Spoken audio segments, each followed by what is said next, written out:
Hi, I'm Willis. Welcome to my Temple of the Jade Serpent Mythic Dungeon Guide. I'll call it Temple for short.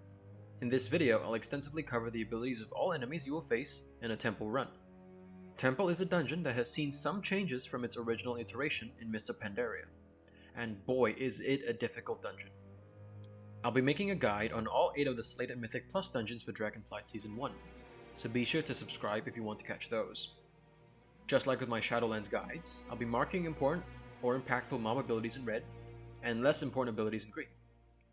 Additionally, I'll be marking out abilities with their associated counterplay, including magic effects, enrages, curses, interrupts, bleeds for Draktheirs, and poisons or diseases. Let's begin. The dungeon begins with us going left to defeat the water boss. The first pack contains 2 mobs. The Fallen Water Speaker is a dangerous mob that frequently casts Hydrolance, a direct damage projectile targeted at a random player. You would normally want to interrupt this, but their other ability is far more deadly.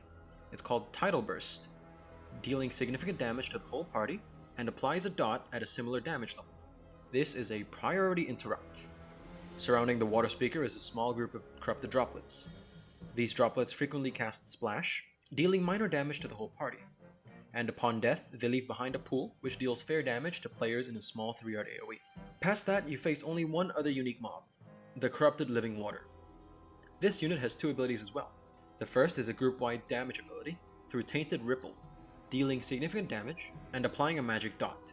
Priest will want to mass dispel this if possible. Alternatively, the group can line of sight this ability, completely dodging all of the incoming damage. The Living Water also casts Surging Deluge, spawning a large bomb near the ranged players. This is fairly easy to dodge, so just step out of the way. The last pack you face before the first boss is rather dangerous, so you may want to coordinate interrupts for Water Speaker's cast of Tidal Burst.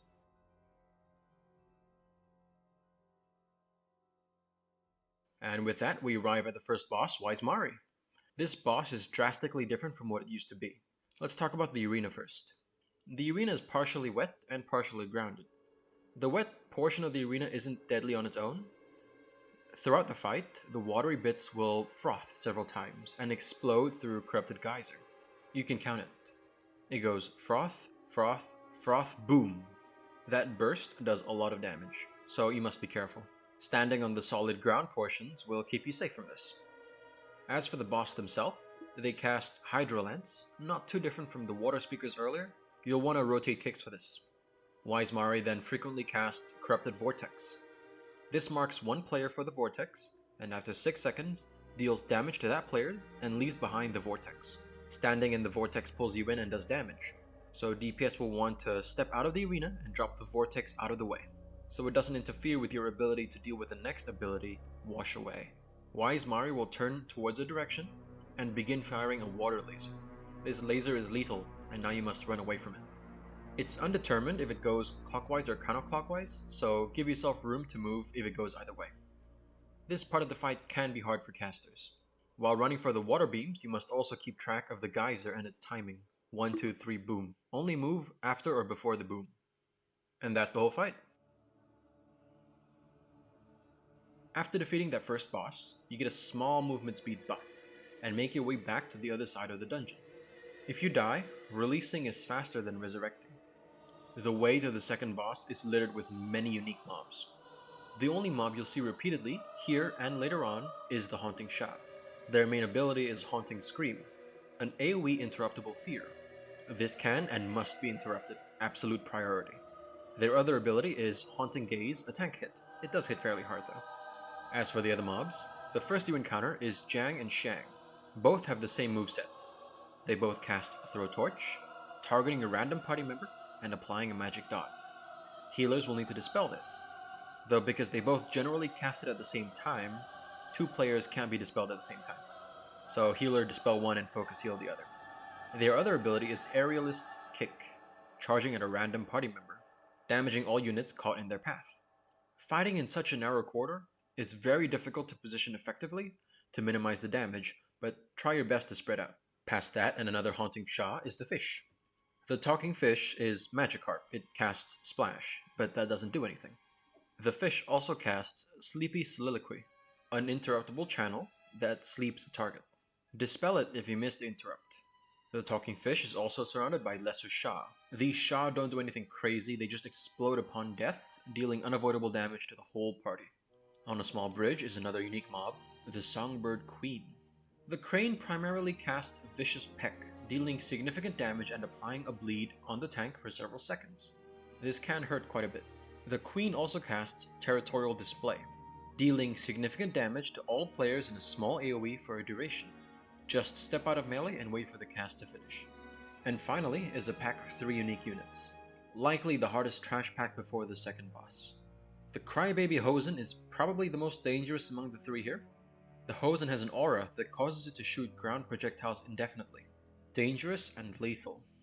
Otherwise, the Hosen's only other ability is Fit of Rage. It's an interruptible in Rage that grants it a 50% damage buff and attack speed buff. If you miss the interrupt, just do that. The Nodding Tiger is the second mob here. It primarily casts Savage Leap, jumping to a random player and bleeding that player for 6 seconds. A bleed dispel here would be handy. The Tiger also casts Catnap, a 10-second channel where it recovers 4% of its health every half second for a total of 80% of its health. You will absolutely want to interrupt this. Finally, the Golden Beetle. The Beetle is the most dangerous mob to the tank. They cast Staggering Blow, dealing a significant amount of damage and reducing the tank's max health by 10% for 10 seconds, stacking. If you had to choose a priority target, this would be it. The Beetle also conjures a golden barrier on itself, which grants it a large absorb. Destroying or dispelling this deals damage to the whole party, so brace yourselves for that. And now we make our way to the second boss, Peril and Strife. This fight is rather unique and can be complicated. Let's start with the basics. The bosses have the same abilities, generally. They primarily melee the tank, and if the tank is out of range, cast Agony on the tank. The main mechanic here is Intensity. Dealing direct damage causes both Strife and Peril to gain 1 stack of Intensity. They gain it at a rate of 1 every 1.5 seconds. If at any point in those 1.5 seconds they take direct damage, they will gain 1 stack next. Each stack of Intensity causes them to deal unavoidable damage to the whole party, increasing based on the Intensity stack value. Should either boss reach 10 stacks of Intensity, the boss loses all stacks of Intensity and gains Ultimate Power, granting it immunity to damage for 15 seconds. Should the boss not receive direct damage for 3 full seconds, they will shrink, losing all stacks of Intensity and gaining 1 stack of Dissipation. Each stack of Dissipation causes the boss to do 10% less damage. That might sound complicated, but it's not. A common tactic is to whack away at a single boss, and when that boss reaches 7 or so stacks, swap over to the other boss. This ensures 1. The boss never becomes invulnerable, and the dot doesn't tick up too high. This, however, relies on the whole party successfully and rapidly switching targets when necessary. If done improperly, it can lead to poor results. When the boss hits 10 stacks, they lose all stacks and become invulnerable. It then becomes less a matter of healing throughput and more of a time-wasting activity. Finally, when the fight starts, the boss applies a buff called Feeling of Superiority on a random party member. This grants that member a 10% damage buff that increases every second by 10%. This buff also damages the player. As the player feels more superior, they deal more damage, and the damage over time does more damage too. You'll want to ensure that this damage doesn't overwhelm your player. To remove this buff, you'll want to stand directly on top of another player for about a second or so. This will transfer that buff to that player. You will lose all stacks, and you will gain a debuff called Feeling of Inferiority. It's a 5% damage reduction debuff that lasts 20 seconds. While this debuff persists, that player cannot receive the Feeling of Superiority again. In short, when boss hits 7 stacks, swap. When your Feeling of Superiority hits 7, swap.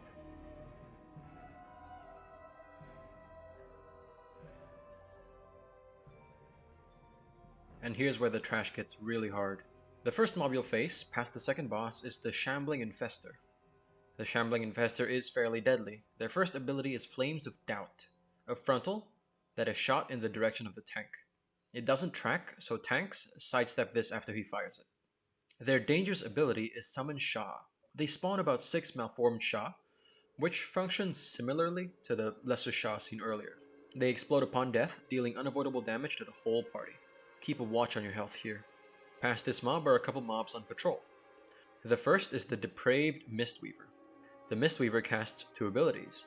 The first, and very important, is Defiling Mist, a fast channeled ability that deals significant damage every half second for 4 seconds. This is a priority interrupt. They also cast Touch of Ruin, placing a mark on a player, dealing significant damage, and after delay, places a large heal absorb on that player. This is a curse, so you can decurse it. And you should. The other mob is the Sha-touched Guardian. This mob primarily casts Rising Sun Kick on the tank.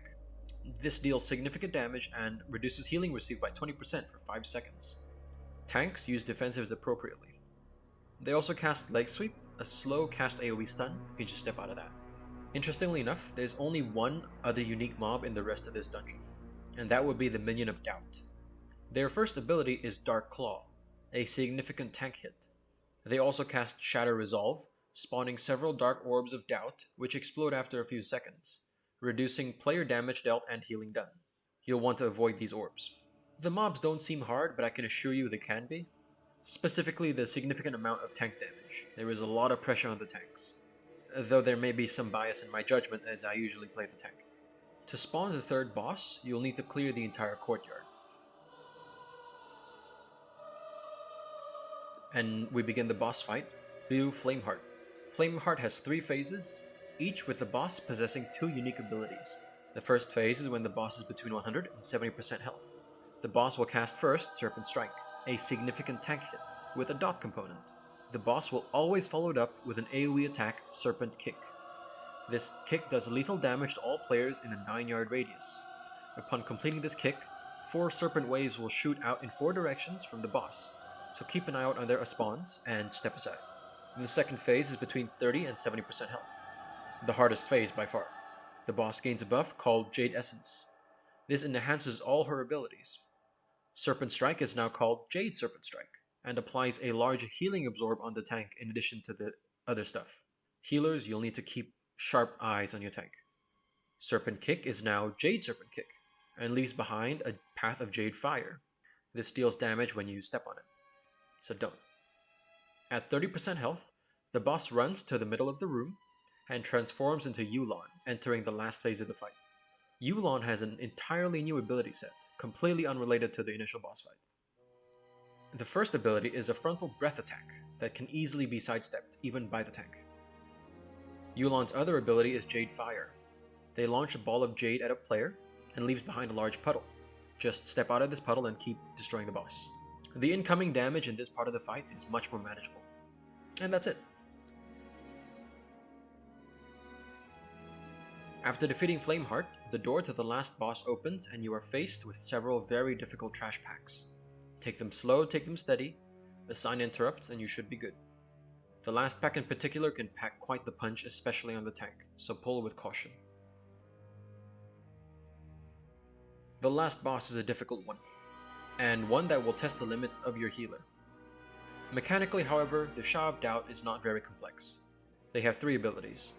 The first is Wither Will, an instant ability that deals damage to 2 random players.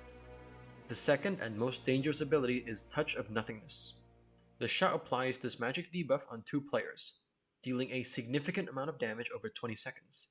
This is what's going to kill your party. The damage is dealt in an AoE around that player. So if you have this and the healer does not dispel you, step aside and make sure no one overlaps with you. And the big ability is Figment of Doubt. The Sha becomes invulnerable and spawns a Figment of Doubt of all players. The Figment of Doubt spawns behind the players, so if everyone has their backs against the same wall, the Adswat can group up. This allows you to burst them down more quickly. These Figments will be fixated to their source player. Every melee attack grants that Figment 5% of its energy bar. Should any Figment reach 100 energy, it will explode, dealing significant damage to that player, and heal the boss for 10% of their health. So it's ultra important to burn these ads down as quick as you can. And that's the fight. I should mention, though you should only use it as a last resort, if you really find your party is unable to keep up with the damage from Touch of Nothingness, you can have one of your DPS swap to a healer off-spec. 2 dispels mean you can dispel both Touch of Nothingness, significantly reducing the healing requirement on this fight. Again, really only if you're desperate. But that's Temple of the Jade Serpent. A fairly difficult dungeon. I expect some tuning before this dungeon can be considered playable. I make these videos to give players a full overview of dungeons, as I like to be well informed of dungeon mechanics myself. I hope this was helpful, and I'll see you in the next dungeon guide.